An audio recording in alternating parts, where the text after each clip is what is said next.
Кой телефон да избера? Samsung Galaxy A55 или Samsung Galaxy A35? И двата телефона са отлични предложения в средния клас на Samsung, но A55 е малко по-добро. С какво превъзхожда по-евтиния A35? И двата телефона са водоустойчиви и с стъклен гръб за по-добро топлоотдаване, но A55 е с алуминиева рамка за по-голяма здравина, като флагманите, докато A35 е с пластмасова. Друга разлика има по отношение на процесорите, не голяма, но я има. A55 се задвижва от 4 нанометровия Exynos 1480, а A35 от 5 нанометровия Exynos 1380.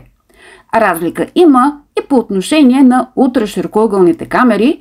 В A55 тя е 12 мегапикселова, а в A35 8 мегапикселова. Това са основните различия и те не са толкова съществени. Ако A55 ви идва по-скъпичък, не се колебайте за A35. Заслужава си и то много. Един от най-добрите телефони за цената си. Какъв телефон ползвате сега? Споделете в коментар.